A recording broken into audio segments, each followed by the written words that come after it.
아름아, 엄마가 보고 싶어. 어머님 핸드폰. 왜 이렇게 낯선 핸드폰이 있지?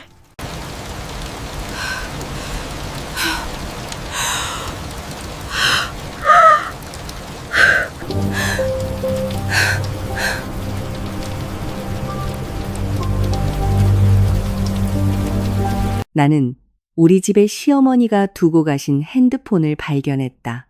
돌려드리려고 하는 순간 갑자기 핸드폰이 울리며 4년 전 세상을 떠난 내 딸의 사진이 화면에 떴다. 메시지를 열어본 순간 내 심장은 대질 것만 같았다. 본격적인 이야기가 시작되기 전 이 이야기를 보고 계신 분들이 어느 지역에 계신지 댓글로 남겨주시면 감사하겠습니다. 좋아요와 구독을 눌러주시면 채널이 더욱 성장하여 더 흥미로운 이야기를 들려드릴 수 있습니다. 아침부터 내린 이슬비는 뼛속까지 파고드는 한기를 남겼다. 나는 내가 운영하는 작은 꽃집 계산대 뒤에 서서 젖은 거리를 멍하니 바라보았다. 4년이라는 시간이 흘렀지만 고통은 결코 완전히 사라지지 않았다. 4년 전 끔찍했던 하룻밤 사이에 내 삶은 산산조각이 났다. 남편 박태호와 이제 막 돌이 지난 우리 딸 아름이가 비극적인 교통사고로 사망했다는 소식을 들었다. 경찰은 태호가 운전하던 차가 고속도로 가드레일을 들이받고 가파른 절벽 아래로 굴러떨어져 곧바로 큰 불길에 휩싸였다고 말했다. 불길은 모든 것을 삼켜버렸다. 구조대가 현장에 도착했을 때 남은 것은 새까맣게 타버린 자동차 뼈대와 재뿐이었다. 국과수 국립과학수사연구원의 보고서는 내 가슴을 갈기갈기 찢어놓았다. 남편의 시신은 형체를 알아볼 수 없을 정도로 불에 탔고 뒷좌석에 있던 작은 아기의 몸은 뼈가 너무 약해 엄청난 고열에 완전히 재가 되어버렸다는 것이었다. 장례식 날은 내 영혼도 함께 죽은 날이었다. 나는 세상에서 가장 사랑했던 두 사람의 유해라 불리는 두 개의 유골함을 끌어안고 울부짖을 수밖에 없었다. 그날 이후 내 세상은 텅 빈 공간이 되었다. 나는 이 작은 꽃집의 의지에 겨우 생계를 이어갔다. 여전히 사랑을 축하할 이유가 있는 사람들을 위해 장미와 국화를 엮으며 내 사랑은 이미 땅속에 묻혀버렸는데 가게 문 위쪽에 종이 딸랑거리는 소리가 내 상념을 깨뜨렸다. 고개를 돌리니 검은색 고급 세단 한 대가 가게 바로 앞에 멈춰섰다. 제복을 입은 운전기사가 큰 검은 우산을 들고 내려 조수석 문을 열었다. 차 안에서는 값비싼 실크 옷을 입고 손목에 번쩍이는 금 장신구를 한 중년 여성이 내렸다. 바로 시어머니 최숙자 여사였다. 나는 서둘러 계산대에서 나와 옷매무새를 가다듬었다. 시어머니와의 관계는 단 한 번도 따뜻했던 적이 없었다. 태호가 처음 나를 자신의 웅장한 집에 데려갔을 때부터 시어머니는 항상 나를 멸시하는 눈으로 바라보았다. 그녀는 나를 자신들의 명망 높고 부유한 가문과 격이 맞지 않는 평범한 여자로 여겼다. 하지만 태호가 죽은 후 그녀는 가끔씩 나를 찾아왔다. 그녀 말로는 내가 자기 아들이 남긴 유일한 흔적이기 때문이라고 했다. 안녕하세요, 어머님. 나는 공손하게 허리를 숙여 인사했다. 최 여사는 검은 선글라스를 벗었다. 그녀의 얼굴은 침울해 보였다. 어째서인지 내 눈에는 항상 너무 과장되게 느껴지는 슬픔의 표현이었다. 그래, 하윤아. 사업 미팅이 끝나고 이 근처를 지나가게 됐단다. 갑자기 우리 태호랑 내 사랑하는 손녀 아름이가 생각나서 말이야. 내 심장이 다시 무너져 내리는 것 같았다. 그녀는 명품 가방에서 티슈 한 장을 꺼내 실제로는 눈물이 흐르지 않는 눈가를 닦는 시업을 했다. 나는 다시 목구멍으로 차오르는 답답함을 삼키며 조용히 고개를 끄덕였다. 안으로 들어와 앉으세요, 어머님. 따뜻한 차 한 잔 내어드릴게요. 나는 가게와 이어진 작은 거실 공간으로 그녀를 안내했다. 최 여사는 소파에 우아하게 앉았다. 그녀는 가방을 옆에 내려놓고는 핸드폰 2개를 꺼내 앞 유리 테이블 위에 올려놓았다. 하나는 매우 우아한 금색 케이스를 씌운 최신형 스마트폰이었고 다른 하나는 아무런 케이스도 없는 평범한 검은색 구형 스마트폰이었다. 왜 핸드폰을 두 개나 들고 다니는지 조금 의아했지만 굳이 묻고 싶지는 않았다. 부자들은 사는 방식이 다르니까. 나는 뒤편의 작은 주방으로 가서 그녀가 좋아하는 제스민 차를 우렸다. 찻잔 두 개가 담긴 쟁반을 들고 돌아왔을 때 최 여사는 벽에 걸어둔 태호와 아름이의 사진을 바라보고 있었다. 벌써 4년이구나, 하윤아. 그녀가 억지로 떨리는 목소리로 말했다. 어미는 매일 그 아이들이 그곳에서 평안하길 기도한단다. 너는 어떠니? 이 꽃집으로 하루 벌어먹고 살기는 충분하고 도움이 필요하면 언제든 나한테 말해도 된다는 거 알지? 네, 어머님. 덕분에 괜찮아요. 단골 손님도 많이 생겼고요. 제 한 몸 건사할 정도는 벌어요. 나는 그녀 앞에 찻잔을 내려놓으며 정중하게 대답했다. 그녀의 도움을 받는 것은 나를 더욱 비참하게 만들 뿐이라는 것을 알고 있었다. 최 여사는 차를 한 모금 마시더니 만족스럽지 못한 표정으로 찻잔을 다시 내려놓았다. 아마도 내가 만든 차는 그녀 집의 비싼 가사도우미가 만든 차만큼 맛있지 않았을 것이다. 우리는 몇 분 동안 의례적인 대화를 나눴다. 그녀는 친구들 이야기, 해외여행 이야기 등 방금 자신이 언급했던 슬픔과는 전혀 관련 없는 이야기들을 늘어놓았다. 나는 그저 어색하게 미소 지으며 듣고만 있었다. 갑자기 테이블 위에 우아한 금색 핸드폰이 요란하게 울렸다. 최 여사는 핸드폰 액정을 보더니 얼굴이 순식간에 굳어졌다. 그녀의 본래 날카롭고 당황한 눈빛이 슬픔의 가면을 뚫고 드러났다. 그녀는 매우 서두르는 몸짓으로 소파에서 벌떡 일어났다. 하윤아, 정말 미안하구나. 내가 급히 가봐야겠다. 아주 급하고 미룰 수 없는 사업 약속이 생겨서 이 사람은 아주 중요한 사람이거든. 그녀가 빠르고 약간 떨리는 목소리로 말했다. 아, 네, 어머님. 조심히 가세요. 나도 그녀를 배웅하기 위해 일어섰다. 최 여사는 명품 가방을 움켜쥐고 테이블 위에서 금색 핸드폰을 재빨리 집어 가방에 넣었다. 그녀의 당황한 움직임은 서툴렀다. 그녀가 가방을 잡아당길 때 가방 끝이 다른 검은색 핸드폰을 건드리는 것을 그녀는 미처 알지 못했다. 검은색 핸드폰은 테이블에서 미끄러져 소파 쿠션과 팔걸이 사이 틈으로 정확히 떨어졌다. 나는 차쟁반을 치우느라 그 광경을 보지 못했다. 최 여사는 빠른 걸음으로 가게를 빠져나가 운전기사를 부르고는 서둘러 고급 세단에 올라탔다. 검은 차는 이슬비를 뚫고 쏜살같이 사라졌다. 텅 빈 가게에 다시 나 혼자 남겨졌다. 나는 가슴을 짓누르던 방문이 끝났다는 사실에 안도하며 긴 한숨을 내쉬었다. 나는 다시 꽃을 다듬기 시작했다. 내 소파에 작은 물건 하나가 남겨졌다는 사실도, 그 물건이 내 모든 삶을 바꾸고 내 온전한 정신을 파괴하며 인간이 만들어낼 수 있는 가장 잔인한 거짓말을 폭로하게 될 것이라는 사실도 전혀 알지 못한 채 밤이 깊었다. 가게 앞 도로는 오가는 차 없이 한산해졌다.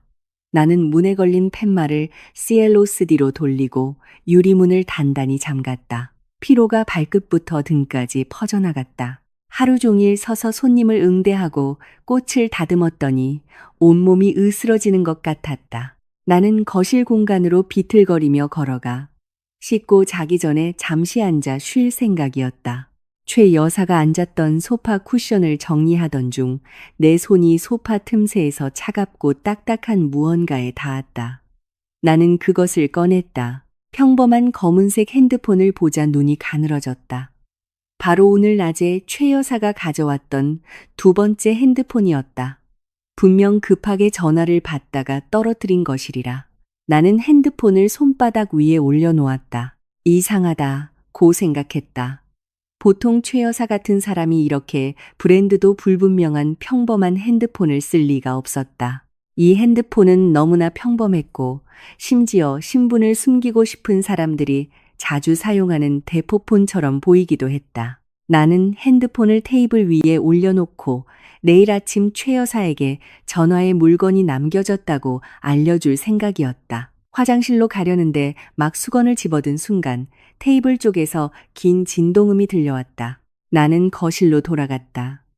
어둠 속에서 검은색 핸드폰 화면이 켜져 있었다. 가까이 다가가 밝게 빛나는 화면을 보았다. 카카오톡 메시지 알림이 와 있었다. 메시지를 보낸 연락처 이름을 읽는 순간 내 심장이 갑자기 조금 더 빨리 뛰기 시작했다. 연락처 이름은 대문자로 쓰여 있었다. 며느리. 나는 미간을 찌푸렸다. 며느리라니. 누구를 말하는 거지? 태호는 외아들이었다. 나는 최 여사가 가진 유일한 며느리였다. 나 말고는 그 누구도 그녀의 아들과 결혼한 적이 없었다.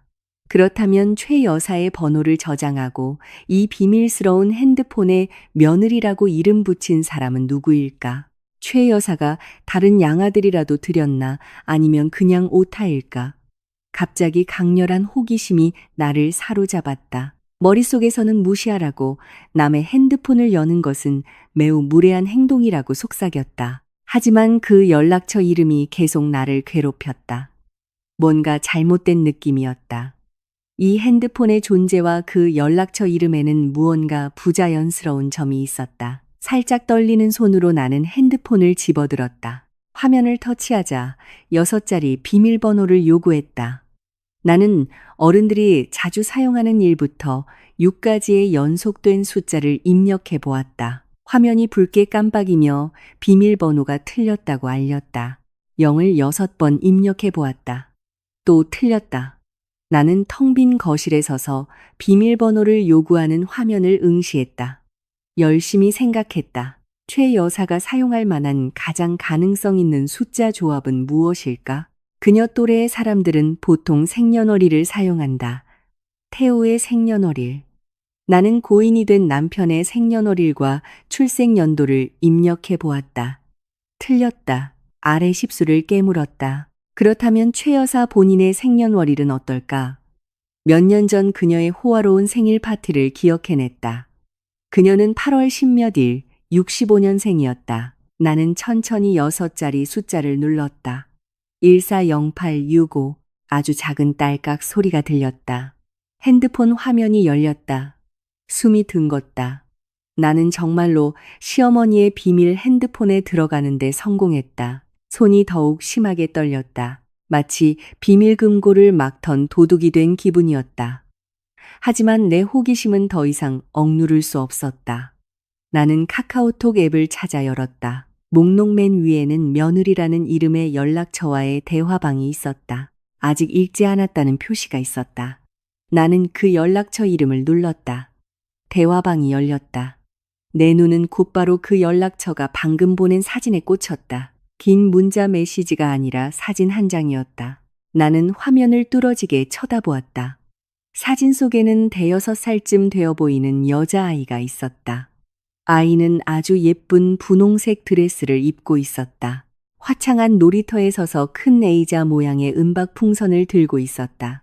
아이는 카메라를 향해 활짝 웃으며 가지런한 치아를 드러내고 있었다. 이 아이는 누구지? 평생 본 적이 없는 아이였다. 최 여사의 먼 친척 아이인가? 왜 며느리라는 연락처가 이 아이의 사진을 보냈을까? 나는 엄지와 검지로 핸드폰 화면의 사진을 확대했다. 사진을 이리저리 움직이며 여자아이의 얼굴을 자세히 살폈다. 눈은 동그랗고 맑았고 코는 작았으며 머리는 곱슬곱슬한 웨이브였다. 가슴속 무언가가 세차게 요동쳤다. 이 아이의 얼굴 특징이 너무나 익숙했다. 최 여사가 집에서 늘 자랑하던 태호의 어릴 적 사진과 너무나도 닮아 있었다. 나는 계속해서 사진을 확대해 아이의 얼굴 옆, 정확히는 목과 오른쪽 귀, 뒤쪽으로 옮겼다. 사진 찍힐 때 바람에 아이의 머리카락이 날렸기 때문이다. 갑자기 주위의 공기가 모두 빨려나가는 것 같았다. 심장이 몇 초간 돋았다. 손에 힘이 풀려 핸드폰을 놓칠 뻔했다. 내 눈은 공포에 질려 크게 뜨여 그 여자아이의 피부에 선명하게 보이는 작은 표식을 응시했다. 바로 오른쪽 귀 뒤였다. 그곳에는 붉은색의 무반이 있었다. 그 모반은 아무렇게나 생긴 모양이 아니었다. 끝이 뾰족하게 날카로운 아주 독특한 곡선 모양이었다. 모양이 정확히 초승달 같았다. 나는 한 걸음 뒤로 물러서다 뒤에 있는 테이블에 부딪혔다. 숨이 가빠졌다. 나는 세차게 고개를 저었다. 아니야, 이럴 리 없어. 이건 그냥 미친 우연일 거야. 오른쪽 귀 뒤에 초승달 모양 붉은 모반. 그것은 완전히 똑같은 모반이었다. 내 아기의 모반, 내 아름이의 모반이었다. 아름이가 아기였을 때 나는 매일 밤 잠들기 전 그 모반에 입을 맞추곤 했다. 나는 그 붉은 곡선의 모든 부분을 정확히 알고 있었다. 세상에 태호를 닮은 얼굴을 하고 정확히 같은 위치에 초승달 모양 모반을 가진 아이가 둘일 수는 없었다. 머릿속이 거칠게 회전했다.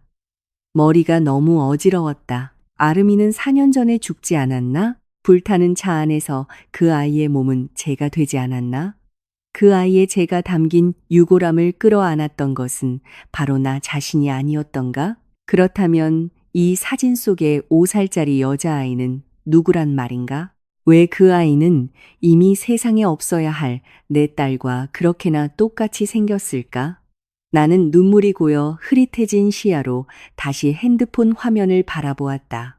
여자아이 사진 바로 아래에 한 줄의 문자 메시지가 있는 것을 보았다. 심하게 떨리는 손으로 나는 그 짧은 메시지를 읽었다. 그날 밤 내 모든 이성을 무너뜨린 메시지였다. 세상에서 가장 잔인한 거짓말이 바로 내 얼굴 앞에서 나를 쳐다보고 있었다. 오른손이 너무 심하게 떨려서 왼손으로 손목을 붙잡아야만 검은색 핸드폰이 바닥에 떨어져 깨지는 것을 막을 수 있었다. 내 작은 거실 안의 공기가 갑자기 너무 희박해져 숨을 쉬기조차 힘들었다. 내 눈은 계속해서 밝게 빛나는 화면에 고정되어 있었다. 여자아이의 귀 뒤에 있는 초승달 모양의 붉은 모반의 모든 픽셀을 샅샅이 훑었다. 머리가 어지러웠고 마치 수천 개의 바늘이 두개골 안에서 나를 찌르는 것 같았다. 나는 억지로 눈을 깜빡이며 어쩌면 내 이성을 가지고 장난치는 환각을 쫓아내려 했었다. 하지만 사진은 변하지 않았다. 그 아이는 실제했고 그 아이의 미소도 실제했다. 그 모반도 실제했다. 얼음장처럼 차가운 손가락으로 나는 화면을 아래로 내려 사진과 함께 보내진 짧은 문자를 읽었다. 메시지는 이렇게 쓰여 있었다. 어머님, 아름이 내일 5살 생일이에요. 할머니가 주시는 선물 기다릴게요. 내 세상이 멈췄다. 시간이 얼어붙은 것 같았다. 나는 그 짧은 한 문장을 5번, 10번 계속해서 반복해서 읽었다. 메시지의 모든 단어가 쇠망치처럼 내 가슴을 내리쳤다. 그 아이의 이름은 정말로 아름이었다. 내일이면 5살이 된다. 만약 내 아기가 4년 전 교통사고로 죽지 않았다면 내일이면 정확히 5살이 되었을 것이다. 이 사실은 우연으로 치부하기에는 너무나도 맞아떨어졌다. 이것은 악몽이 아니었다. 이것은 가장 잔인한 방식으로 나에게서 숨겨져 왔던 현실이었다. 이 메시지를 보낸 사람은 누구일까? 시어머니를 어머님이라고 부르는 이 여자는 누구일까? 나는 며느리라는 이름의 연락처 프로필 사진을 살짝 눌렀다. 프로필 페이지가 열리며 평범한 글씨체로 쓰인 이름이 나타났다. 한유라. 한유라.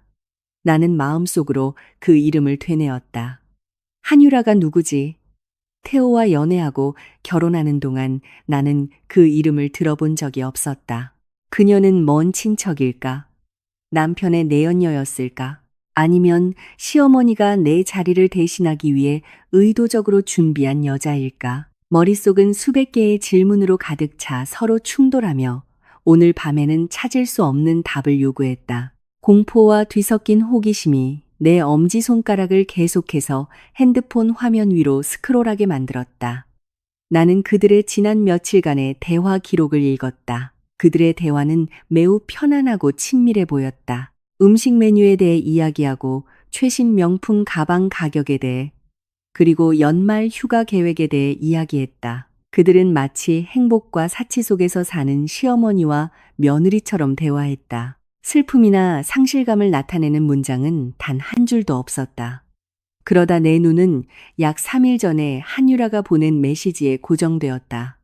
메시지는 매우 짧았지만 내 마지막 방어선을 무너뜨리기에 충분했다. 한유라는 이렇게 썼다. 그 사람이 어머님께 안부 전해달래요. 어제 지방 출장 다녀와서 많이 피곤해하네요. 그 사람.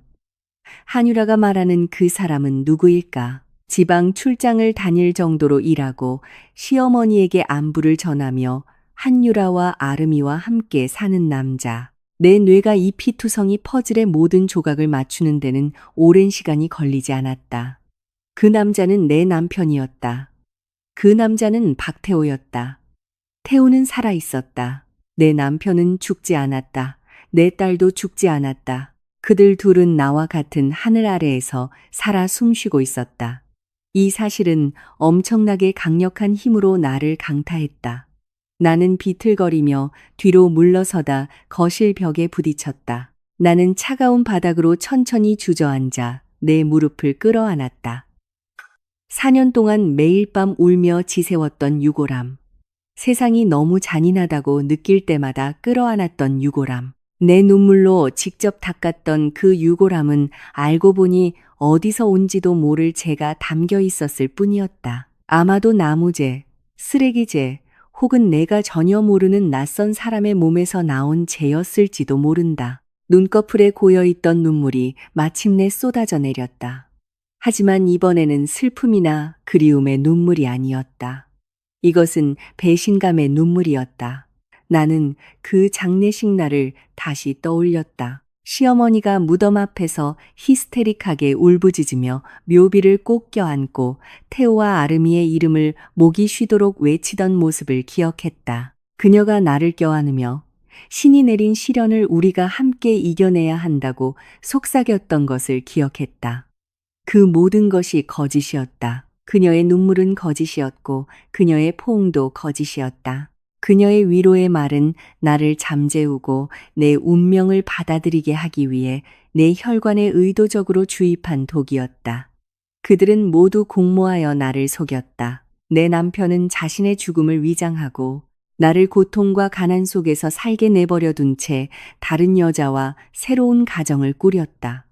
그리고 내가 가장 용서할 수 없는 것은 그들이 내 아이를 훔쳤다는 것이다. 그들은 내 품에서 아름이를 빼앗아갔고 죄 없는 아기의 죽음을 위장했으며 마치 내가 이 세상에 존재하지 않았던 것처럼 그 아이를 키웠다. 내 가슴을 도려내는 듯한 고통이 서서히 모습을 바꾸기 시작했다. 4년 동안 나를 도마매던 슬픔이 갑자기 증발하고 그 자리를 가슴에서 머리끝까지 퍼져나가는 뜨거운 기운이 대신했다.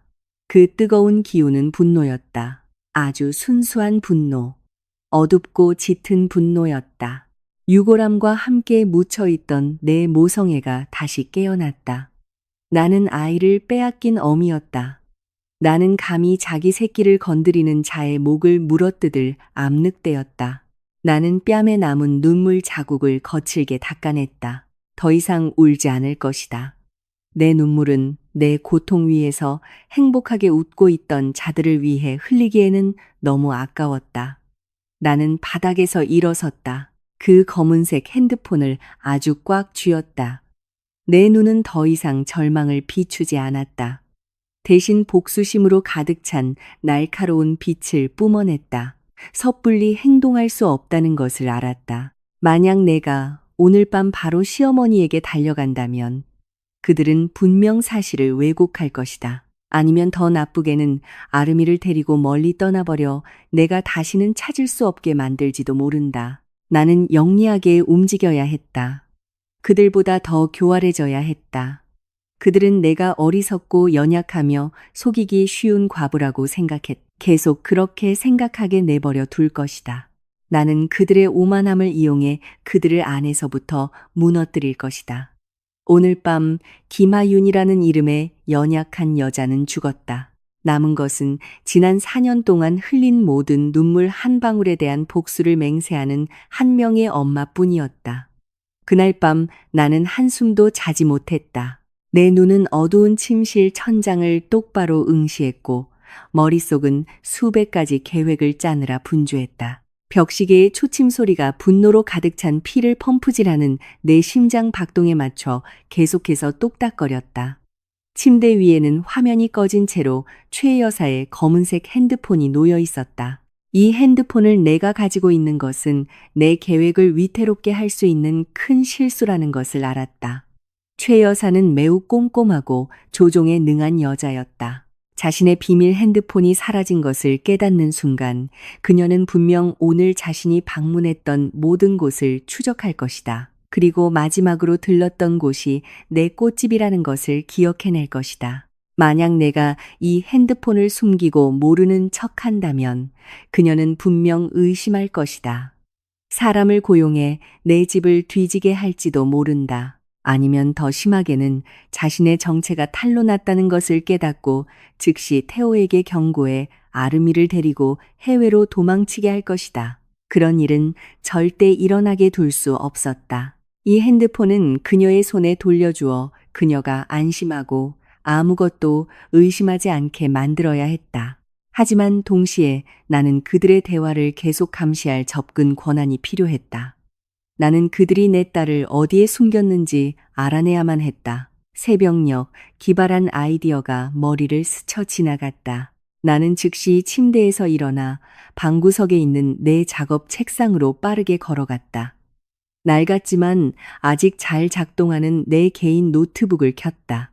노트북이 켜지는 동안 나는 검은색 핸드폰을 들고 다시 최 여사의 생년월일 비밀번호를 입력했다. 나는 노트북에서 인터넷 브라우저를 열고 카카오톡, PC 버전 다운로드 사이트 주소를 입력했다. 화면에 검은색과 흰색의 사각형 QR코드가 나타났다. 최 여사의 핸드폰에서 카카오톡 앱의 설정 메뉴를 열 때 손이 약간 떨렸다. 나는 기기 연결 관리 옵션을 찾았다. 예상대로 그 기능은 한 번도 사용된 적이 없었다. 최 여사는 사람을 조종하는 데는 매우 능숙할지 몰라도 기술에 대해서는 깊이 알지 못하는 9세대 여성이었다. 그녀는 분명 이 메뉴를 절대 확인하지 않을 것이다. 나는 핸드폰 카메라를 노트북 화면에 맞췄다. 몇 초 만에 노트북 화면이 바뀌었다. 검은색 핸드폰의 모든 대화 기록이 내 노트북 화면에 완벽하게 이동하고 동기화되었다. 목록 맨 위에는 한유라의 이름이 있었다. 나는 긴 한숨을 내쉬며 약간의 안도감을 느꼈다. 이제 나는 그들의 모든 움직임을 실시간으로 보고할 디지털 스파이를 갖게 되었다. 다음 단계는 이 핸드폰 본체를 안전하게 처리하는 것이었다. 나는 방을 나와 작은 부엌으로 걸어갔다. 가장 예상치 못한 곳이면서도 핸드폰이 그곳에서 발견된다면 그럴듯하게 보일 만한 장소를 찾았다. 내 시선은 부엌 구석에 놓인 쌀자루에 꽂혔다. 거실과 부엌을 연결하는 문에서 그리 멀지 않은 곳이었다. 나는 오른손을 차가운 쌀더미 속으로 집어넣고 검은색 핸드폰을 표면에서 쉽게 보이지 않도록 약간 깊이 묻었다. 하지만 나중에 내가 찾기에는 충분히 쉬운 위치였다. 또한 쌀은 핸드폰이 갑자기 울리거나 진동할 경우 소리를 흡수해 줄 것이다. 나는 샤워를 하고 몸을 씻으며 얼굴에서 피로와 긴장의 흔적을 지우려 애썼다. 깔끔한 작업복을 입고 머리를 빗고 거울 앞에서 미소 짓는 연습을 했다. 나는 순진한 하윤이, 불쌍한 하윤이, 그리고 아무것도 모르는 하윤이처럼 보여야만 했다. 이 순수함의 가면은 아주 완벽하게 써야 했다. 정확히 아침 9시 내가 막 꽃집 문을 열었을 때 아주 익숙한 고급 세단 한 대가 끼익하는 거친 브레이크 소리를 내며 가게 앞에 멈춰 섰다. 차가 완전히 멈추기도 전에 문이 열렸다. 최 여사가 아주 창백한 얼굴로 차에서 내렸다. 그녀의 이마에는 식은땀이 번들거렸다. 항상 단정하던 그녀의 모습이 지금은 약간 헝클어져 있었다. 그녀는 거의 뛰다시피 내게 다가왔다. 하윤아, 문 활짝 열어라. 그녀가 높고 다급한 목소리로 외쳤다. 어머님, 무슨 일이세요? 안색이 너무 안 좋으세요? 어디 편찮으세요? 나는 목소리를 낮춰 진심으로 걱정하고 염려하는 것처럼 들리게 물었다. 나는 그녀를 가게 안으로 들여보냈다. 내 핸드폰, 은행 업무랑 주식 거래에 쓰는 전용 핸드폰이 없어졌어. 하윤아, 그 안에 수십억 원 가치의 중요한 회사 자료가 잔뜩 들어있단 말이다. 차 안, 집 안, 가방 안, 전부 다 찾아봤는데 없어. 어제 내가 마지막으로 앉았던 곳이 바로 이 소파야. 그녀가 헐떡이는 숨을 몰아쉬며 말했다. 그녀의 눈은 온 방을 미친 듯이 훑었다. 어머나, 어머님, 어떤 핸드폰이요? 어제 제가 본 건 어머님이 급하게 가시면서 가방에 넣으신 우아한 핸드폰 하나뿐이었는데요. 나는 매우 설득력 있는 혼란스러운 표정을 지으며 대답했다. 다른 거, 검은색, 그냥 평범한 거. 찾는 것 좀 도와다오, 하윤아. 그 핸드폰이 다른 사람 손에 들어가면 난 정말 큰일 나. 그녀가 거의 애원하듯 명령했다. 그녀는 내 대답을 기다리지 않고 곧장 소파로 걸어갔다. 그녀는 쿠션을 들어 올리고 의자 밑을 더듬고 유리 테이블 아래를 확인했다. 그곳에서 아무것도 찾지 못하자 그녀의 얼굴은 더욱 굳어졌다. 나는 테이블 근처 바닥에 무릎을 꿇고 아주 진지하게 찾는 척했다. 어머님, 정말 여기에 두고 가신 게 확실하세요? 어제 어머님 가신 후에 제가 바로 바닥 쓸고 소파 정리했는데 검은색 핸드폰은 못 봤어요. 최 여사는 짜증스럽게 콧방귀를 뀌었다. 그녀는 허리에 손을 얹고 서서 의심 가득한 눈초리로 나를 쏘아보았다. 네가 숨긴 거 아니지, 하윤아. 내 물건 훔친 거 아니지. 나는 눈을 동그랗게 뜨고 최대한 극적으로 상처받은 표정을 지으며 그녀를 바라보았다. 어머님, 맙소사. 어떻게 저한테 그런 말씀을 하실 수가 있어요? 제가 어머님 핸드폰을 가져가서 뭘 하겠어요? 제가 가난하긴 해도 도둑질은 안 해요. 내 슬픈 반응을 본 최 여사는 얼굴은 여전히 굳어 있었지만 목소리 톤을 약간 낮췄다. 미안하다, 하윤아. 내가 너무 정신이 없어서 그랬다. 뒤쪽도 한번 찾아보자. 어제 네가 차 가지러 갔을 때 내가 부엌문 근처에 서 있었던 것 같기도 하고. 네, 뒤쪽도 찾아봐요. 어머님. 나는 순순히 말했다. 나는 그녀를 이끌고 부엌문으로 걸어갔다. 최 여사는 냉장고 위와 그릇 선반을 서둘러 확인했다. 나는 쌀자루가 있는 구석으로 다가갔다. 나는 쌀자루 근처에 있는 빗자루를 정리하는 척했다. 내 발이 일부러 쌀자루 가장자리를 건드려 쌀이 조금 쏟아져 나오게 했다. 잠깐만요, 어머님. 나는 갑자기 말했다. 나는 몸을 숙여 조금 쏟아진 쌀 더미 속으로 손을 집어넣었다.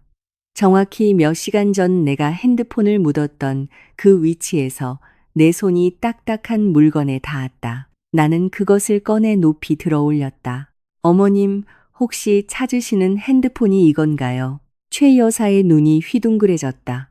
그녀는 거의 뛰다시피 내게 다가와 내 손에서 검은색 핸드폰을 낚아챘다. 그녀는 전원 버튼을 눌러 켜지는 화면을 확인했다. 그녀의 입에서 아주 긴 안도의 한숨이 터져 나왔다. 그녀의 굳어있던 얼굴 근육이 순식간에 풀렸다. 세상에, 맞아. 이거야. 이게 어떻게 쌀자루 안에 있었지, 하윤아? 그녀가 안도와 의아함이 뒤섞인 표정으로 나를 보며 물었다. 나는 순진하게 웃으며 머쓱한 듯 머리를 긁적였다. 저도 잘 모르겠어요, 어머님. 아마 어제 어머님이 가시려고 할 때 여기 근처에서 계시다가 무심코 가방에서 미끄러졌나 봐요. 위치가 딱 이 쌀자루 위였나 봐요. 찾아서 정말 다행이에요, 어머님. 최 여사는 내 설명에는 아랑곳하지 않았다.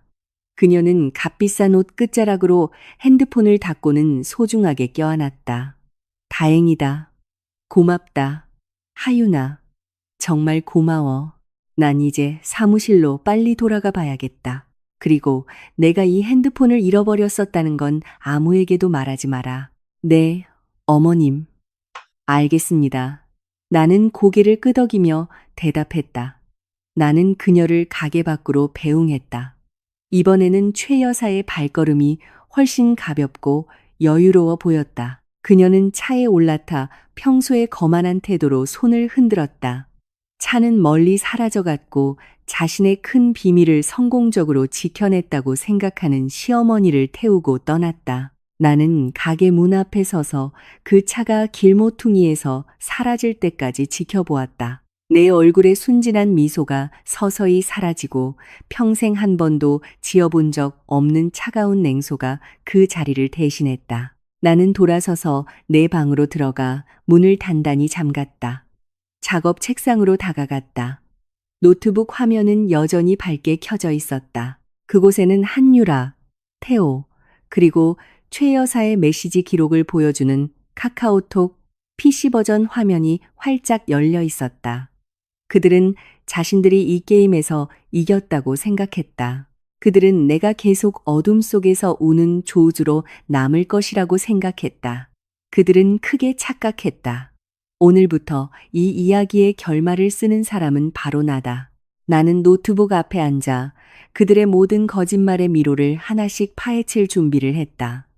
나는 즉시 꽃집 정문을 잠그고 팻말을 CLOCD로 돌리고 모든 창문 커튼을 쳐서 아무도 안을 들여다볼 수 없게 했다. 상황이 완전히 안전해진 것을 확인한 후 나는 작은 걸음으로 내 방으로 달려갔다. 심장이 시간을 다투는 경주를 하듯 미친 듯이 뛰었다. 나는 작업 책상 앞 나무 의자에 앉아 밝게 켜진 노트북 화면을 응시했다. 카카오톡 PC 버전 화면은 여전히 시어머니의 검은색 핸드폰에서 온 대화 목록을 보여주고 있었다. 나는 두려움, 분노, 그리고 극에 달한 호기심이 뒤섞인 감정으로 마우스를 잡았다. 커서를 대화창의 검색창으로 옮긴 후 천천히 위로 스크롤하며 4년 전 과거로 거슬러 올라갔다. 나는 그 사고 당일 대체 무슨 일이 있었는지 알아내야만 했다. 이 모든 거짓말의 시작을 찾아내야 했다. 이 과정은 몇 시간이 걸렸다. 계속 화면을 쳐다보느라 눈이 따갑고 뜨거워지기 시작했지만 나는 멈추기를 거부했다. 나는 태호와 그의 어머니 사이의 대화를 하나씩 읽어내려갔다. 처음에는 파산 직전에 몰린 태호의 사업에 관한 대화뿐이었다. 태호는 수십억 원의 빚에 얽매여 있다고 불평했다. 하지만 사고가 있기 몇 주 전부터 그들의 대화 톤은 매우 어둡고 끔찍하게 변했다. 나는 피가 끓어오르게 만드는 시어머니의 메시지를 발견했다. 그녀는 이렇게 썼다. 네가 빚에서 벗어나고 우리가 수십억 원에 달하는 내 생명보험금을 탈 수 있는 유일한 방법은 너를 영원히 사라지게 만드는 거야. 내게 계획이 있다. 신원 없는 사람, 아무도 찾지 않을 길거리 사람을 한 명 찾아. 태호는 몇 시간 후에 답장했다. 찾았어요, 어머니. 예전 우리 공사 현장 근처 다리 밑에서 자던 노숙자예요. 키랑 체격이 저랑 거의 비슷해요. 내 눈물이 뺨을 타고 흘러내렸지만 나는 소리를 내지 않았다. 나는 주먹을 꽉 쥔 채 계속 읽었다. 대화는 사고가 보도된 날로 이어졌다. 태호는 썼다. 그 사람을 한적한 고속도로로 데려왔어요, 어머니. 뒤에서 머리를 쳐서 기절시켰어요. 지금 운전석에 눕혀놓고 제 결혼 반지를 그 사람 손가락에 끼워줬어요. 시어머니가 답장했다. 잘했다. 실수 없도록 해. 그리고 아름이는 어떻게 할 거니? 내 손주를 거기 놔두면 안 돼. 그 가난한 여자는 우리 가문의 핏줄을 키울 자격이 없어. 그 애는 아름이를 고생시킬 뿐이야. 내가 아름이를 데려가서 멀리 떠날 거다. 태호가 대답했다. 아름이는 이미 카시트에서 꺼냈어요, 어머니. 자고 있어요. 길끝에서 기다리는 어머니 차에 태울게요. 그러고 나서 제 차에 휘발유를 뿌리고 절벽 아래로 밀어버릴 거예요. 그 일련의 메시지를 읽자 극심한 메스꺼움이 몰려왔다. 나는 화장실로 달려가 뱃속의 모든 것을 토해냈다. 머리가 어지럽고 세상이 두 번째로 무너지는 것 같았다. 내 남편, 평생 나를 지켜주겠다고 약속했던 남자가 돈과 한유라라는 다른 여자와 함께 살기 위해 무고한 사람을 죽이고 자신의 죽음을 위장하고 심지어 자기 친딸까지 훔쳤다. 나는 남은 힘을 쥐어짜 노트북 앞으로 돌아왔다. 나는 그들이 어떻게 경찰과 병원을 속일 수 있었는지 알아내야 했다. 어떻게 국과수팀이 불탄 차 안에 아기의 유골이 없다는 것을 알아채지 못했을까? 그 답은 시어머니가 이름이 저장되지 않은 어떤 번호와 나눈 대화에서 찾았다. 하지만 메시지 내용으로 보아 의사라는 것을 알 수 있었다. 시어머니는 한 은행에서 5억 원을 이체한 증거 사진을 보냈다. 그 사진 아래에 그녀는 메시지를 썼다. 돈은 이체했습니다. 의사 선생님. 부검보고서에 아기의 시신이 차 안에 있었고 극심한 고열로 인해 완전히 재가 되었다고 기재되도록 확실히 해주세요. 경찰이 의심하는 일이 없도록. 그 번호는 짧게 답장했다. 알겠습니다, 사모님. 공식 보고서는 곧 발급될 겁니다. 모든 것이 안전하게 처리될 겁니다. 나는 두 손으로 입을 막고 목구멍에서 터져 나오려는 비명을 참았다. 그들은 돈으로 진실을 샀다. 그들은 내 인생을 파괴하기 위해 의료 관계자를 매수했다. 내가 누구의 것인지도 모를 죄를 끌어안고 피눈물을 흘리는 동안 그들은 보험금을 세고 다른 도시에서 호화로운 삶을 계획하고 있었다. 내 생명 보험금, 나와 내 아이의 권리는 한유라라는 여자를 부양하기 위해 그들에게 도둑맞았다. 더 이상 시간을 낭비할 수 없었다. 나는 노트북에서 화면 녹화 프로그램을 열고 그 모든 대화 증거를 처음부터 끝까지 녹화했다. 나는 모든 단어, 모든 날짜, 모든 사진이 매우 선명하게 녹화되도록 화면을 아주 천천히 스크롤했다. 녹화가 끝나자 나는 비디오 파일을 USB 메모리에 저장하고 백업용으로 내 클라우드 저장 공간에도 보냈다. 나는 즉시 내 크로스백을 들고 USB를 넣고 집 밖으로 달려나갔다. 내 목적지는 단 하나, 내 친구 윤지혜의 법무법인이었다. 지혜는 매우 똑똑하고 용감한 젊은 변호사였다. 그녀는 4년 전 내 가장 어두운 시절을 함께해준 유일한 사람이었다. 내가 그녀의 사무실에 도착했을 때 지혜는 서류 더미를 검토하고 있었다. 그녀는 내 창백한 얼굴과 붉게 부은 눈을 보고 깜짝 놀랐다. 하윤아, 무슨 일이야? 꼭 귀신이라도 본 사람 같아. 그녀가 걱정스러운 목소리로 물으며 내게 다가왔다. 나는 대답하지 않았다. 나는 바로 가방 지퍼를 열고 USB를 꺼내 그녀의 책상 위에 올려놓았다. 이거 내 컴퓨터에서 열어봐. 지혜야, 내 도움이 필요해. 지금 당장. 어리둥절한 지혜는 즉시 USB를 컴퓨터에 연결하고 내가 만든 화면 녹화, 비디오를 재생했다. 나는 그녀 앞 의자에 앉아 고개를 숙이고 내 친구가 그동안 숨겨져 있던 잔혹한 진실을 직접 보게 했다. 몇 분 동안 사무실은 매우 조용했다. 오직 지혜의 숨소리만이 점점 가빠지는 것을 들을 수 있었다. 그녀는 비디오를 잠시 멈추고는 휘둥그레진 눈으로 나를 쳐다보다가 다시 비디오를 재생했다. 그녀의 얼굴은 엄청난 분노를 참느라 붉게 달아올랐다. 이건 미쳤어, 하윤아. 이건 정말 미친 짓이야. 지혜가 떨리는 목소리로 속삭였다.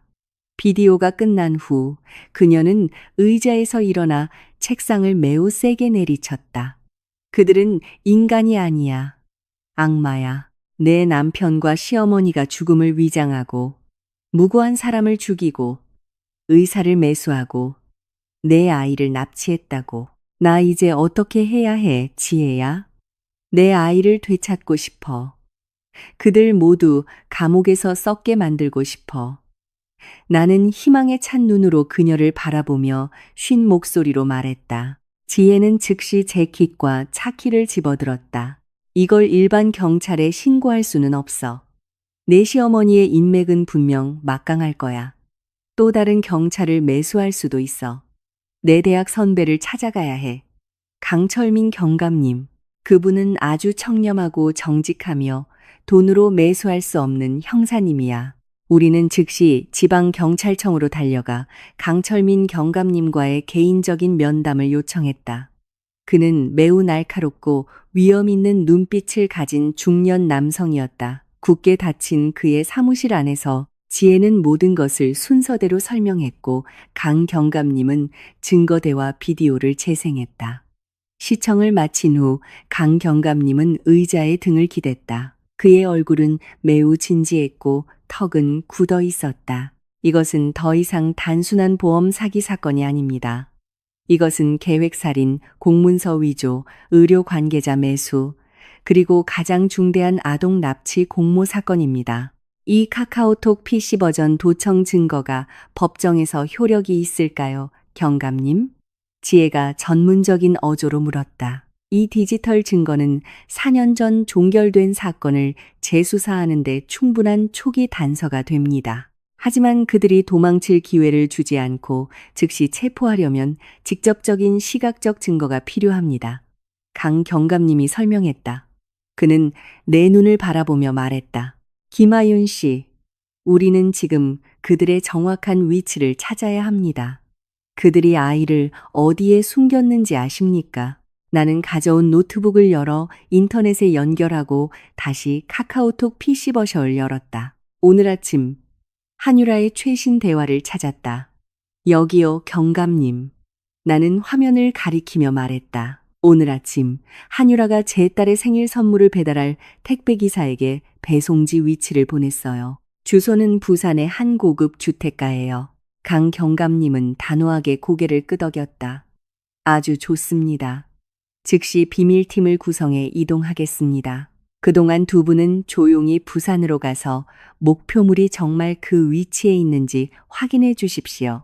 눈에 띄는 행동은 절대 하지 마시고 확인만 한 후 저에게 연락 주십시오. 그들이 꼼짝 못하게 만들겠습니다. 나는 지혜를 바라보았고 그녀는 내게 확고한 눈빛으로 고개를 끄덕였다. 오늘 나는 더 이상 방구석에서 울기만 하던 김하윤이 아니었다. 오늘 나는 내 작은 천사를 데리러 갈 것이며 나를 막으려는 자는 누구든 파괴할 것이다. 내 집에서 부산까지는 고속도로를 통해 몇 시간이 걸렸다. 지혜는 매우 집중해서 차를 몰았고 나는 그 옆 조수석에 앉아 들끓는 감정을 안고 있었다. 손은 얼음장처럼 차가웠고 계속해서 무릎 위에 놓인 가방끈을 쥐었다 폈다 했다. 내 생각은 딸아이의 얼굴을 상상하며 떠다녔다. 그 아이는 잘 자랐을까? 행복할까? 우리가 헤어질 때 겨우 돌이 지났는데 내 손길을 아직 기억하고 있을까? 물 좀 마셔, 하윤아. 너무 긴장해 보여. 지혜가 고속도로에서 눈을 떼지 않은 채 내게 생수 한 병을 건네며 말했다. 무서워, 지혜야. 만약에 애가 날 알아보지 못하면 어떡해?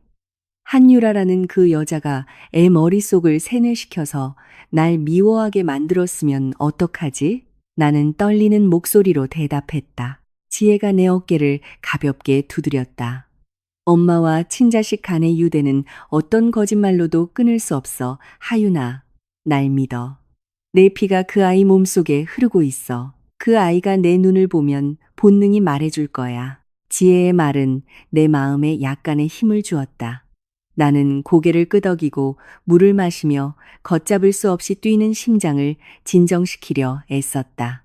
저녁 무렵 우리는 마침내 대화 속에서 한유라가 공유했던 주소와 일치하는 고급 주택 단지에 들어섰다. 그 주택 단지는 매우 호화로웠고 정문 경비가 꽤 삼엄했다. 다행히 지혜의 차가 꽤 그럴듯해 보여서 지혜가 뒤블록에 매물로 나온 집을 보러 왔다고 둘러대자 경비원은 우리를 들여보내 주었다. 우리는 넓고 깨끗한 주택가, 도로를 따라 차를 몰았다. 현대적인 건축 양식의 큰 집들이 길랑 옆으로 웅장하게 서 있었다. 마침내 우리는 찾던 번호의 집을 발견했다. 그 집은 2층짜리였고 깨끗한 흰색으로 칠해져 있었으며 2대의 고급 차가 주차된 넓은 차고가 있었다. 내 보험금은 정말로 내 고통 위에 궁전을 짓는 데 사용되었구나. 지혜는 그 집에서 약 50m 떨어진 무성한 나무 아래 차를 주차했다. 이 위치는 의심을 사지 않고 감시하기에 충분히 안전했다. 우리는 그 집의 담장을 계속 주시하며 공기가 통하도록 차창을 약간 내렸다. 약 30분 동안 우리는 침묵 속에서 기다렸다.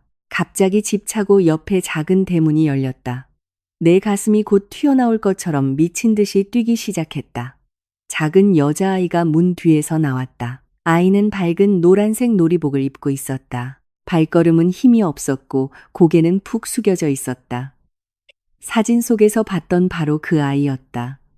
내 친딸 아름이었다. 나는 숨을 참고 차 유리에 얼굴을 바싹 붙였다. 아름이는 혼자서 집 바로 맞은편에 있는 작은 놀이터로 걸어갔다. 놀이터는 텅 비어 있었다. 그날 오후 그곳에서 노는 다른 아이는 아무도 없었다. 아름이는 그네로 걸어가 앉더니 아주 천천히 몸을 흔들기 시작했다. 이 거리에서도 나는 아이가 계속해서 얼굴을 닫고 있는 것을 똑똑히 볼 수 있었다. 아이는 울고 있었다. 저기 있어, 지혜야. 내 딸이야. 저기서 혼자 울고 있어. 나는 울음을 참느라 거의 막힌 목소리로 속삭였다. 가봐, 하윤아. 가서 잠깐 얘기해봐. 하지만 조심해야 해. 집안 사람들이 널 보게 해서는 안 돼. 지혜가 나를 격려하며 대답했다.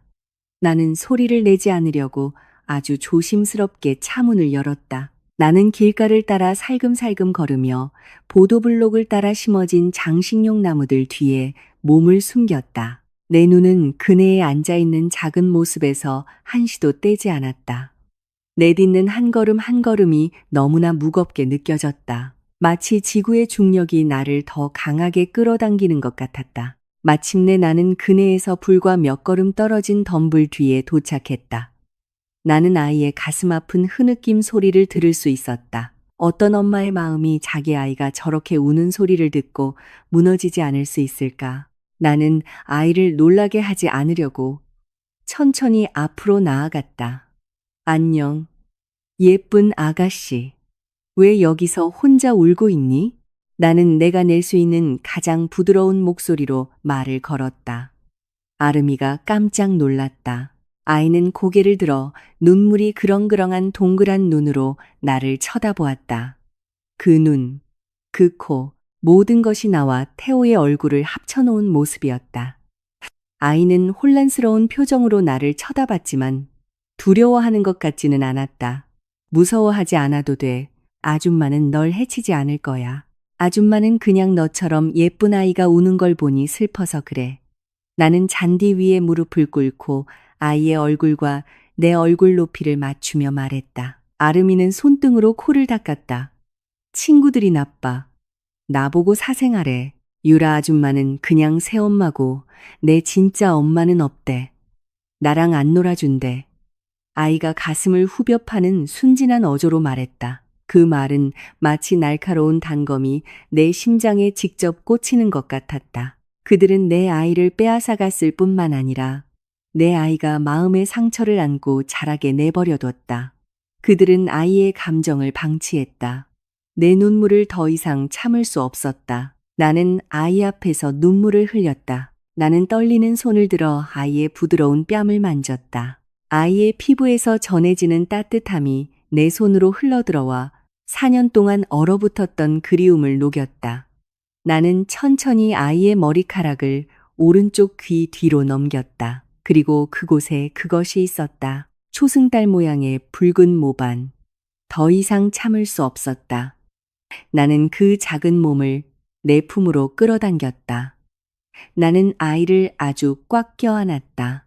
내 모든 그리움과 고통을 아이의 작은 어깨에 쏟아냈다. 아이의 향긋한 머리 냄새를 맡았다. 그 사람들 거짓말한 거야, 아가야. 넌 사생아가 아니야. 너에겐 엄마가 있어. 내 엄마는 널 정말 사랑해. 이 세상 무엇보다도 내 엄마는 널 한 번도 떠난 적이 없어. 기적적으로 아름이는 내 포옹을 거부하지 않았다. 오히려 작은 두 팔로 내 목을 감싸 안았다. 아이의 자그마한 몸이 내 가슴에 기댔다. 마치 이 세상에서 가장 안전하고 편안한 장소를 찾은 것처럼 나는 점점 잦아드는 아이의 흐느낌에서 오는 진동을 느낄 수 있었다. 그리고 내 귓가에 작은 목소리가 속삭였다. 그동안 꿈속에서만 들을 수 있었던 목소리. 엄마. 아름이가 거의 자기 자신에게 하듯 작게 중얼거렸다. 마치 자기 피 속의 본능이 자신을 안고 있는 여자의 심장 박동을 알아챈 것처럼. 그래, 아가야. 그래. 나는 아이의 정수리에 몇 번이고 입을 맞추며 대답했다. 갑자기 그 신성한 순간이 산산조각 났다. 집 대문이 거칠게 열리는 소리가 들렸다. 아름아, 거기서 뭐해? 어서 들어와, 곧 저녁이야. 날카로운 여자의 목소리가 집 쪽에서 들려왔다. 나는 재빨리 고개를 돌려 세련된 옷차림의 한 여자가 대문 앞에 서 있는 것을 보았다. 분명 한유라였다. 공황 상태가 즉시 나를 덮쳤다. 지금 잡혀서는 안 됐다. 경찰과의 계획은 아직 완전히 성숙하지 않았다. 만약 내가 지금 소란을 피우면 태호가 바로 아름이를 데리고 도망칠 수도 있었다. 나는 아주 마지못해 포옹을 풀었다. 나는 아름이의 두 뺨을 감싸고 아이의 눈을 깊이 들여다보았다. 똑똑한 아이가 되어야 해. 알았지? 널 정말 사랑하는 엄마가 있다는 걸 기억해. 우리 곧 다시 만날 거야. 약속해. 아이의 대답을 기다리지 않고 나는 즉시 일어나 지혜의 차가 있는 쪽으로 최대한 빨리 달려갔다. 나는 차에 타자마자 밖에서 보이지 않도록 몸을 숙였다. 지혜는 이미 운전석에서 준비하고 있었다. 차 엔진이 아주 조용한 소리를 내며 켜졌다. 백미러를 통해 나는 한유라가 놀이터에 있는 아름이에게 다가가는 것을 보았다. 아까 누구랑 얘기했어? 아름아, 나쁜 사람이었어. 한유라가 아름이의 손을 잡아 끌며 약간 윽박지르는 어조로 물었다. 아름이는 순진한 얼굴로 그 여자를 쳐다보았다. 아니, 아까 엄마 만났어. 그 말을 듣자 한유라의 얼굴이 핏기 없이 창백해졌다. 그녀의 표정은 극도로 겁에 질려 보였다. 그녀는 당황해서 좌우를 둘러보며 방금 자기 의붓딸과 이야기한 사람의 모습을 찾았다. 그러고는 두려움을 감추려는 듯 아주 어색하고 부자연스러운 목소리로 웃었다. 어머, 무슨 소리 하는 거야? 엄마는 여기 너랑 같이 있잖아. 어서 빨리 집으로 들어가자. 한유라가 아름이를 대문 쪽으로 끌고 가는 바로 그 순간 집 현관문이 열렸다. 한 남자가 쓰레기가 든 비닐봉지를 들고 집 안에서 나왔다. 몸은 내가 마지막으로 봤을 때보다 약간 살이 쪘고 코수염을 얇게 길렀지만 나는 그의 얼굴 윤곽 하나하나를 알아볼 수 있었다. 그 사람은 태호였다. 제가 되어 죽었어야 할 내 남편. 태호는 대문 앞 쓰레기통으로 걸어갔다. 그의 눈이 무심코 길가를 훑었다. 바로 그 순간 내 머리가 아직 반쯤 열려있던 차창 너머로 약간 들렸다. 우리 눈이 마주쳤다. 거리는 꽤 멀었지만 우리 시선은 아주 분명하게 교차했다. 태호의 손 움직임이 허공에서 멈췄다. 그가 들고 있던 쓰레기 봉투가 땅에 떨어져 내용물이 흩어졌다.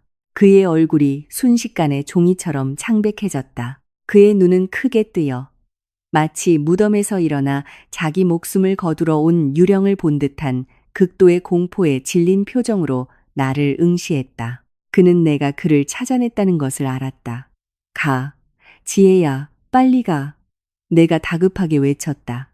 지혜는 즉시 가속 페달을 깊이 밟았다. 타이어가 아스팔트와 마찰하며 날카로운 소리를 냈다. 그리고 우리 차는 그 주택가를 벗어나 쏜살같이 달려나갔다. 엄청난 공포 속에 굳어 서 있는 태호를 남겨둔 채 전쟁은 공식적으로 시작되었다. 지혜가 운전하는 차는 고속도로를 가르며 맹렬한 속도로 달렸고 부산과 그곳의 뼛속까지 시린 공기를 뒤로 했다. 차 안의 분위기는 극도로 긴장되었다. 내 손은 여전히 떨렸지만 더 이상 두려움 때문이 아니라 분노와 혈관을 타고 흐르는 아드레날린의 조합 때문이었다. 나는 즉시 무릎 위에 놓인 노트북을 열고 잠시 어두워졌던 화면을 켰다. 그리고 내 휴대폰의 인터넷 연결이 안정적으로 유지되는지 확인했다. 카카오톡 PC 버전 화면이 다시 로딩되었다. 내 예상이 맞았다. 노트북 화면은 곧바로 아주 빠르게 들어오는 새로운 메시지들로 가득 찼다. 태호가 다급하게 그의 어머니에게 메시지를 보내고 있었다. 나는 숨죽이며 화면에 나타나는 모든 단어를 읽었다. 어머니, 하윤이가 전부 알았어요. 아까 부산 우리 집 앞에 있었어요. 저를 받고 공원에서 아름이랑 얘기까지 했어요. 우리 들켰어요. 어머니, 지금 당장 여기서 떠나야 해요. 짐 싸서 유라랑 아름이 데리고 갈게요. 오늘 밤 비행기로 싱가포르로 도망가야 해요. 어머니도 바로 공항으로 오세요. 거기서 만나요. 나는 가끔씩 내 노트북 화면을 힐끗 보는 지혜를 쳐다보았다. 오늘 밤에 해외로 도망치려 해, 지혜야. 태호가 완전히 겁에 질렸어. 저들이 공항까지 가서 싱가포르로 날아가 버리면 아름이를 다시 데려오기 정말 힘들어질 거야. 지금 막아야 해. 지혜는 단호하게 고개를 끄덕였다. 그녀의 얼굴에는 전투 준비가 된 변호사의 진지함이 드러났다. 지금 당장 강 경감님께 전화해. 하윤아, 저들의 도주 계획을 알려드려. 절대 놓치면 안 돼. 나는 즉시 휴대폰을 들고 강철민 경감에게 전화를 걸었다. 통화가 연결되자마자 나는 방금 노트북을 통해 가로챈 태호의 메시지 내용을 빠르고 상세하게 설명했다. 전화기 너머에서 강 경감은 매우 침착하면서도 권위 있는 목소리로 응답했다. 이런 긴급 상황에 익숙하다는 것을 보여주는 태도였다. 진정하십시오, 김하윤 씨. 이미 제 팀원들을 부산 톨게이트 출구 주변에 배치해 두었습니다. 박태호, 한유라, 그리고 따님은 도시 경계를 벗어날 수 없을 겁니다. 저희가 거기서 그들을 차단할 겁니다. 하지만 지금 우리의 주된 문제는 최숙자 여사입니다. 만약 그녀가 아들이 체포된 것을 알게 되면 모든 증거를 인멸하고 가장 비싼 변호사를 고용해 모든 관련 혐의를 부인할 겁니다. 오늘 밤 그녀에게서 직접적인 자백을 받아내야 합니다. 강경감이 단호하게 설명했다. 내 머릿속이 아주 빠르게 돌아갔다. 저에게 계획이 있어요, 경감님. 제가 그녀를 유인할게요. 제 발로 저에게 오게 만들 거예요. 자발적으로, 그리고 모든 것을 자백하게요. 어떻게 말입니까? 강경감이 물었다. 제가 그녀의 검은색 핸드폰으로 연락할 거예요. 아주 겁에 질린 척 연기할 겁니다. 죽은 남편과 똑같이 생긴 미친 남자가 저를 쫓아오고 있고 지금은 서울 외곽에 있는 그들 가족의 낡은 창고에 숨어 있다고 말할 거예요. 최 여사는 분명 이것이 해외로 도망치기 전에 저를 영원히 입 다물게 할 절호의 기회라고 생각할 겁니다. 그녀는 분명히 올 거예요. 강경감의 무거운 한숨 소리가 들렸다. 그건 매우 위험합니다, 김하윤 씨. 그녀가 당신을 해치기 위해 사람을 데려올 수도 있습니다. 위험 따위는 상관없어요, 경감님. 저는 제 딸을 위한 정의를 원할 뿐이에요. 경감님과 팀원들이 그녀가 오기 전에 그 창고에 미리 준비해 주실 수만 있다면 제가 기꺼이 미끼가 되겠습니다. 나는 흔들림 없는 확신에 찬 목소리로 대답했다. 알겠습니다. 지금 바로 그 창고로 이동해서 포위 진영을 짜겠습니다. 당신은 계획을 실행하되 부디 조심하십시오. 전화를 끊은 후 나는 깊은 숨을 들이쉬며 내 모든 연기력을 끌어모았다. 나는 시어머니의 검은색 핸드폰을 들고 그녀의 주 개인 번호를 찾아 통화 버튼을 눌렀다. 연결음이 몇 번 울린 후 마침내 전화가 연결되었다. 여보세요, 누구세요? 최 여사의 목소리가 전화기 너머에서 매우 다급하고 서두르는 듯 들렸다. 여행 가방을 끄는 소리와 물건을 바닥에 내던지는 소리가 들렸다. 나는 눈을 감고 아주 히스테릭한 목소리로 울기 시작했다.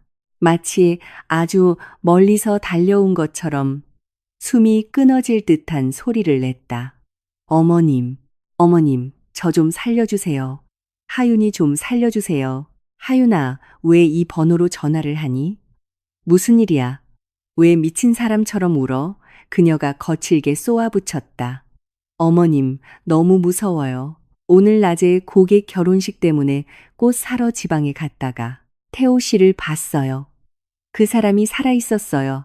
어머님, 그 사람이 저를 쫓아왔어요. 얼굴이 너무 무서웠어요. 겨우 도망쳐서 지금은 어머님 댁 예전에 쓰던 낡은 창고에 숨어 있어요. 집에 돌아갈 용기가 안 나요. 어머님, 저 좀 데리러 와주세요.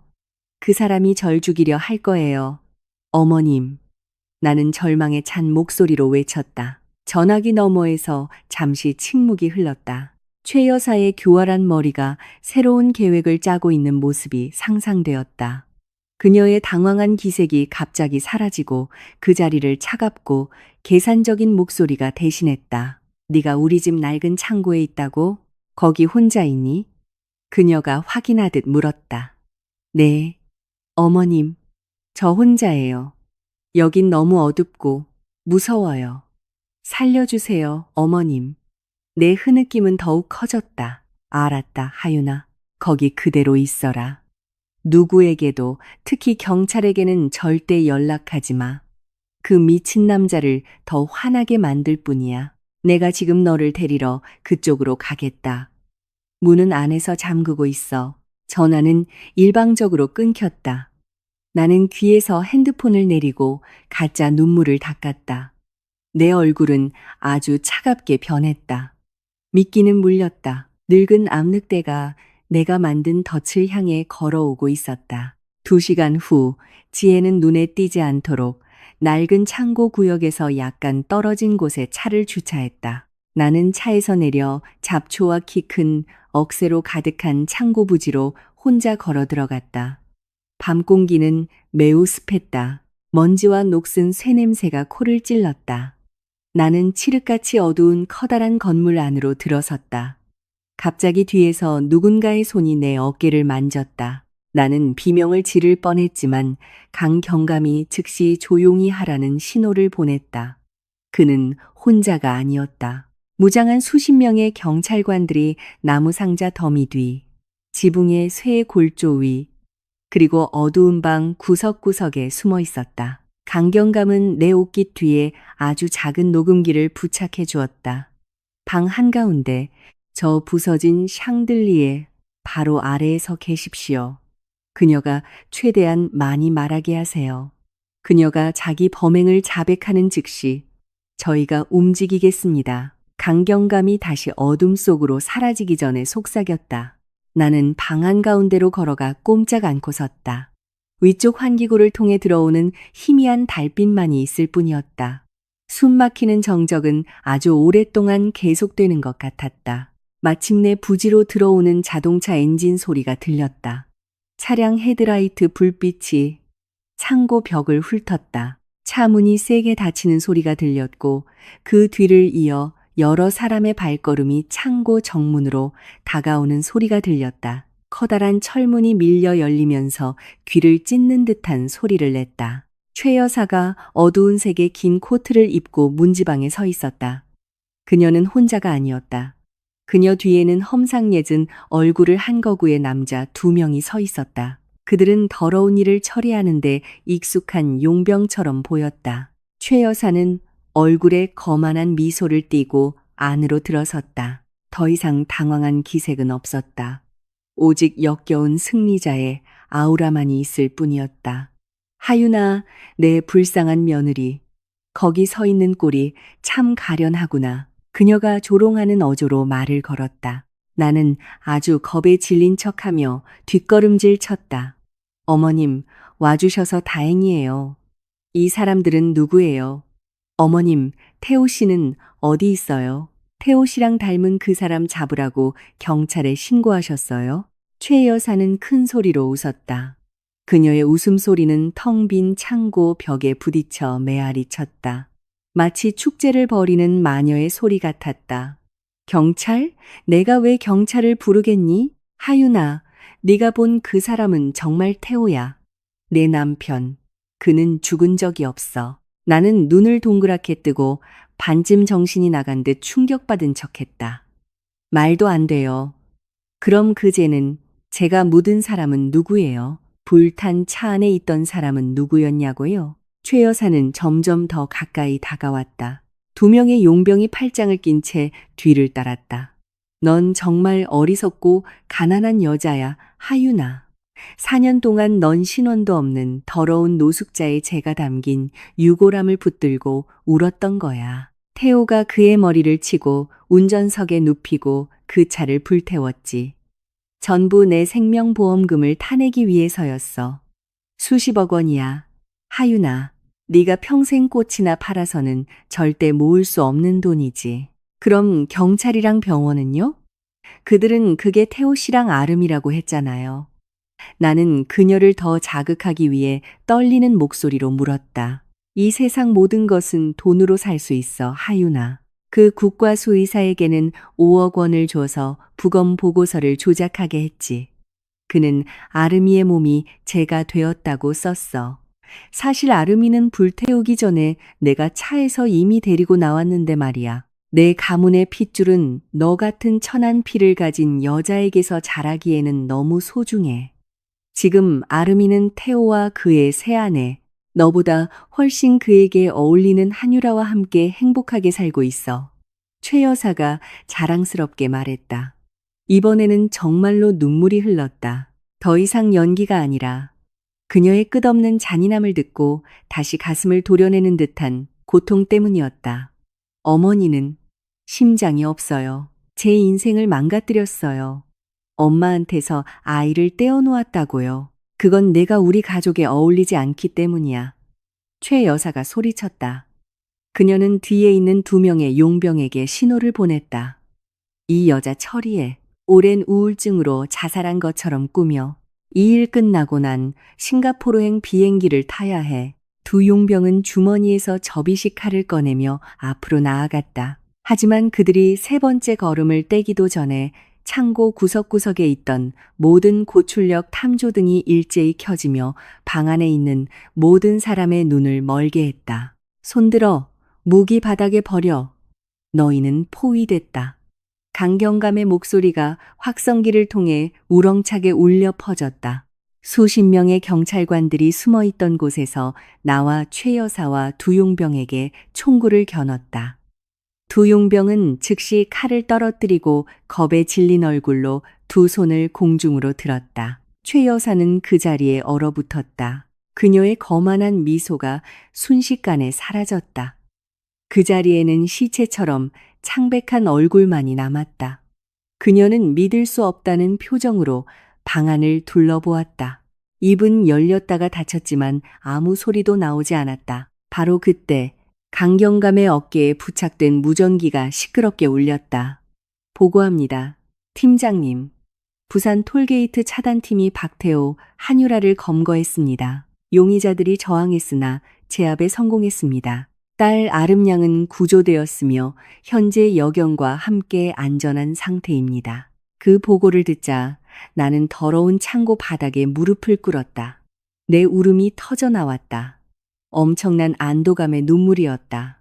내 아이는 안전했다. 아이를 다시 품에 안고 싶었던 내 꿈이 마침내 현실이 될 것이었다. 내 앞에서 최 여사의 다리에 힘이 풀렸다.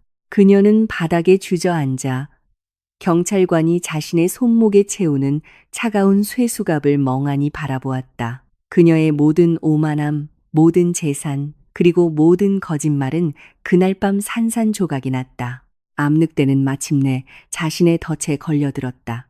지방법원 재판정은 방문객들의 숨막히는 긴장감과 수십 명의 기자들이 터뜨리는 카메라 플래시로 가득 찼다. 이 사건은 몇 달 동안 전국적인 관심의 중심이 되었다. 텔레비전과 신문의 뉴스 헤드라인은 죽음에서 돌아온 남편과 보험금을 위해 가장 잔인한 범죄를 설계한 시어머니의 이야기를 계속해서 조명했다. 나는 증인석에 허리를 꼿꼿이 세우고 고개를 든 채 앉아 있었다. 지혜는 내 옆 변호인석에 앉아 끊임없이 정신적인 지지를 보내주었다. 방 건너편 피고인석에는 내 인생을 파괴한 3사람이 앉아 있었다. 최 여사는 더 이상 상류층 사교계 명사처럼 보이지 않았다. 그녀의 실크 옷은 주황색 죄수복으로 바뀌어 있었다. 항상 단정하게 손질되던 머리카락은 이제 푸석푸석하고 희끗희끗해 보였다. 그녀의 얼굴은 수십 년은 늙어 보였고 깊은 절망감을 드러내고 있었다. 그녀 옆에는 태호가 앉아 있었다. 한때 내가 온 마음을 다해 사랑했던 그 남자는 이제 너무나 초라해 보였다. 재판 내내 그는 계속 고개를 숙이고 있었다. 이따금 흐느껴 울며 용서를 구하는 눈빛으로 나를 쳐다보았지만 내 마음은 그를 향해 돌처럼 굳어 있었다. 내 가슴 속에는 단 한 방울의 동정심도 남아있지 않았다. 의자 끝에는 한유라가 창백한 얼굴로 앉아 계속해서 공포에 떨고 있었다. 재판장이 나무 망치를 책상 위로 내리치자 그 소리가 방 전체에 울려 퍼졌다. 최종 판결 선고를 시작하겠습니다. 방 안의 분위기는 갑자기 너무나 조용해져서 주위 사람들의 숨소리마저 선명하게 들릴 정도였다. 피고인의 자백 녹취록, 디지털 증거, 그리고 전문가 증인들의 증언 등 합법적이고 설득력 있는 증거들에 근거하여 재판장의 목소리는 무겁고 위엄이 있었다. 법원은 피고인 최숙자가 계획살인, 공문서 위조, 보험 사기, 뇌물공여, 그리고 미성년자 약취 유인 사건의 주범임이 법적으로 그리고 설득력 있게 입증되었음을 인정합니다.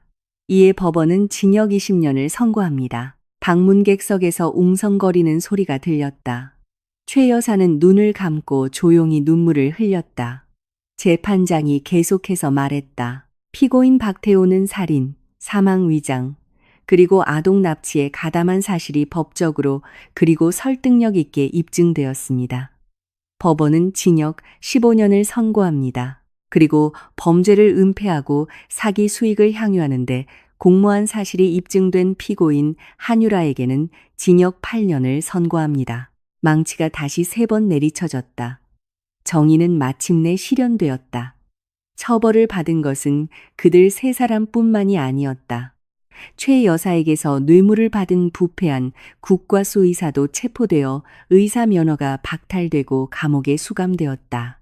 불행한 노숙자의 유해는 마침내 태호의 가족 묘지에서 다시 발굴되어 합당한 신원 확인 절차를 거쳐 제대로 된 기도와 함께 다시 안장되었다. 형사 판결 외에도 민사 법원과 보험회사 역시 매우 신속하게 움직였다. 최 여사, 태호, 그리고 한유라의 모든 은행 계좌는 즉시 동결되었다. 그들의 부산 호화주택, 수입차, 그리고 그 피 묻은 돈으로 세운 모든 사업 자산은 국가에 의해 압수되었다. 법원의 판결에 따라 보험회사는 나의 합법적인 상속인 지위를 회복시켜 주었다. 남은 모든 보험금과 압수된 자산의 매각 수익은 전액 나에게 반환되었다. 생계를 위해 고군분투하던 꽃집 주인에서 나는 순식간에 막대한 부를 가진 여성이 되었다. 하지만 이 세상의 모든 돈도 그날 나의 주된 목적에 비하면 아무 의미가 없었다. 재판이 끝난 후 나와 지혜는 즉시 아동보호 전문기관으로 향했다. 체포되던 그날 밤부터 아름이는 심리학자와 사회복지사의 감독 아래 안전가옥에 머물고 있었다. 경찰은 너무 갑작스러운 변화가 5살 아이에게 심각한 정신적 충격을 줄 수 있다며 내가 바로 아름이를 집으로 데려가는 것을 허락하지 않았다. 나는 몇 달 동안 인내심을 갖고 함께 여러 차례 상담 세션에 참여하며 우리의 유대를 천천히 그리고 건강하게 다시 쌓아야 했다. 하지만 오늘은 다른 날이었다. 오늘 완전한 양육권 서류가 다시 내 손으로 돌아왔다. 오늘 나는 아이를 집으로 데려갈 수 있었다. 나는 하얀색 나무문 앞에 섰다. 손에서는 식은땀이 났고 심장은 미친 듯이 뛰었다. 친절한 여성 직원이 나를 위해 문을 열어주고 안으로 들어오라고 했다. 방은 매우 밝았다. 아이들 장난감, 동화책 그리고 그림 그리는 테이블로 가득 차 있었다. 방구석, 도로 그림이 그려진 카펫 위에 아름이가 앉아 있었다. 아이는 분홍색 크레용으로 그림책에 열심히 색칠하고 있었다. 아이는 소박하지만 몸에 아주 잘 어울리는 면 원피스를 입고 있었다. 곱슬머리는 깔끔하게 양갈래로 묶여 있었다. 문이 닫히는 소리를 듣고 아름이는 하던 일을 멈추고 고개를 돌렸다.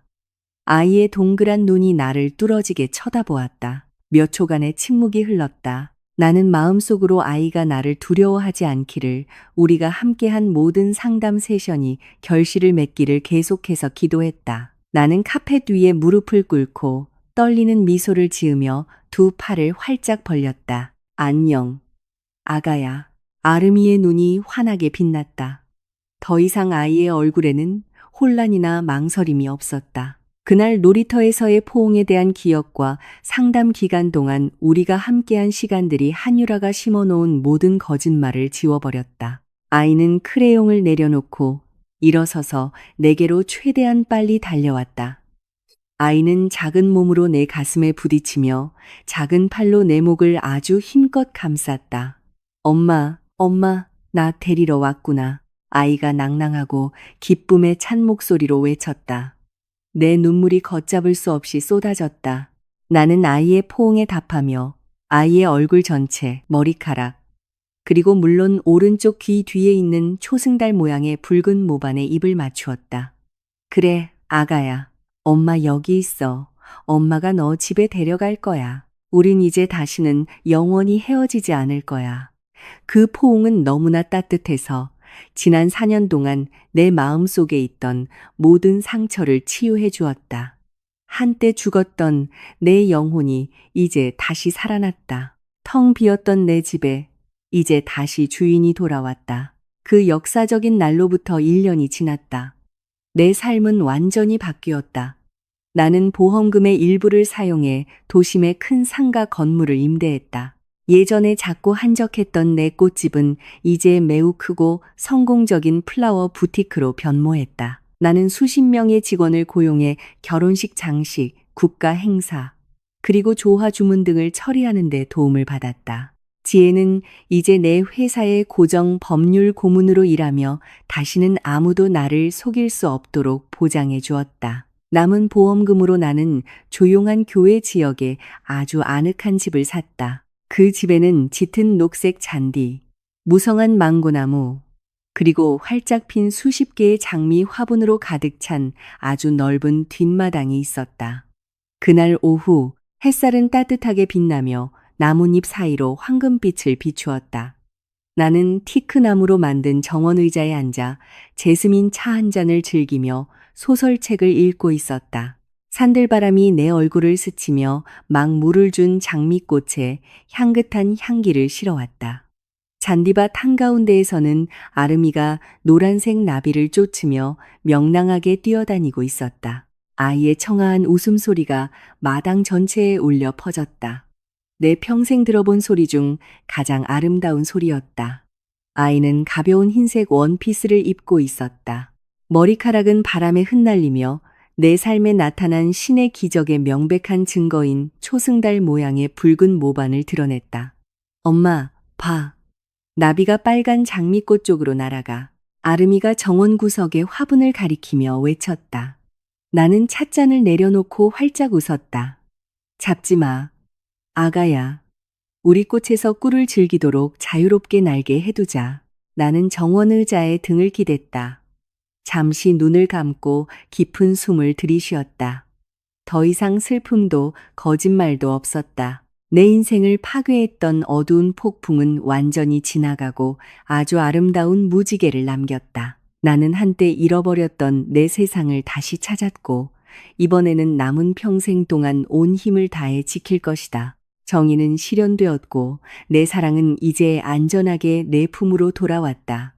순수하고 영원하며 다시는 헤어지지 않을 것이다.